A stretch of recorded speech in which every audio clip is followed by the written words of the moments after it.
If you're currently struggling to make progress in the gym and pushing yourself to lift heavier each session but not getting the results that you want, today we'll break down how to properly implement progressive overload for maximum gains in the gym. So let's talk about progressive overload. I think nowadays it's a common knowledge that you need to make progressive overload in the gym. Like you need to progress in your lifts, you need to get stronger to build muscle. Just doing a pump workout with cables or very light weights will not lead to long-term muscle gains and long-term progression. But I noticed that a lot of people misunderstand it. Like they think that they need to increase the weights every single time they step into the gym, and they don't really pay attention to the form. And I've noticed that it creates a big problem for many people who go down this path, because they usually end up in pain. They usually get some type of injury, and because they chase the weights, the form goes out of the window. So it will not lead to the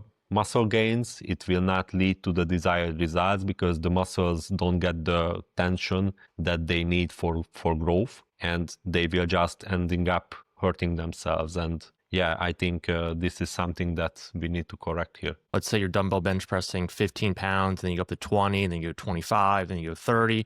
But once you hit 40, it starts getting more difficult. You may be at 40 for a few weeks and then bump up to 45. Don't just keep on bumping up each 5 pounds every week, because that's more than likely not going to happen. And you, like you said, the tempo's got to be good, the form's got to be good, and within your rep range. You're not doing like 2 reps and like, oh, I could go up in the next weight. No, you gotta hit your rep range with good form and good tempo. Yeah, I think you was hitting on a good point that after a certain time in the gym, it will come the time when you can't really increase the weights every single time. And yeah, I think it will come quite fast for most of the guys, and it's not necessarily a bad thing. I think beginners misunderstand it and they think they are doing something wrong, or they are not pushing hard enough in the gym, but I don't think that's the case. So if you are training since a couple of years even, then even it will take really a long time to go up in lifting weights. But I think you can make a progression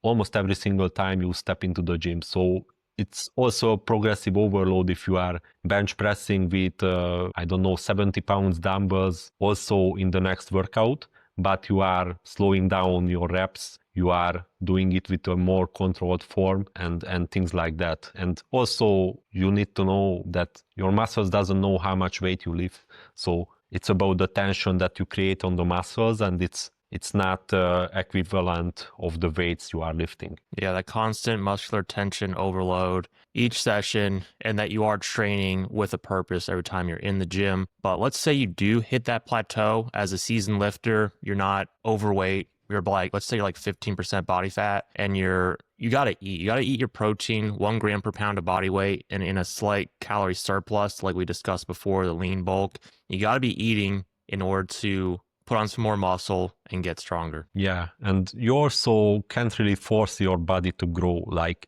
if you are doing everything right, then you just need to push hard in the gym, go to failure every single time, and then it will happen. But just because you are trying to up the weights and eat more food, it doesn't mean that you will gain any more muscle than compared to what you are doing before. Maybe you will just hurt yourself and you will just get fatter. And if you hurt yourself, then you will need to take time off the gym. So then you will actually progress backwards. So I think really the case should be that form is number one.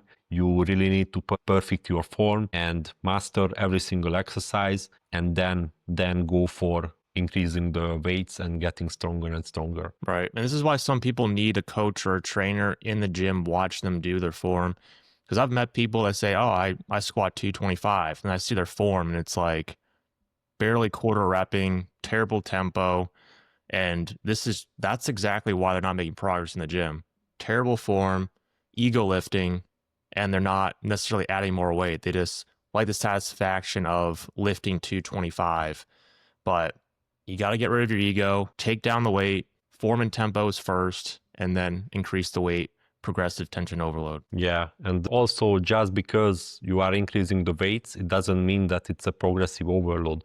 So if you are increasing the weights, but your form gets worse over time, and you are starting to do half reps and you are starting to shorten the range of motion and you are bouncing the weights, then maybe you didn't even got any stronger. Basically what I'm saying is that you need to keep certain variables stable when you are trying to increase the weights. Yeah, so overall, just make sure that you're lifting with proper form and tempo. And then if that's good within your rep range, bump up the weight a little bit. And safety first, no need to ego lift and hurt yourself just because you wanted to go to the next weight.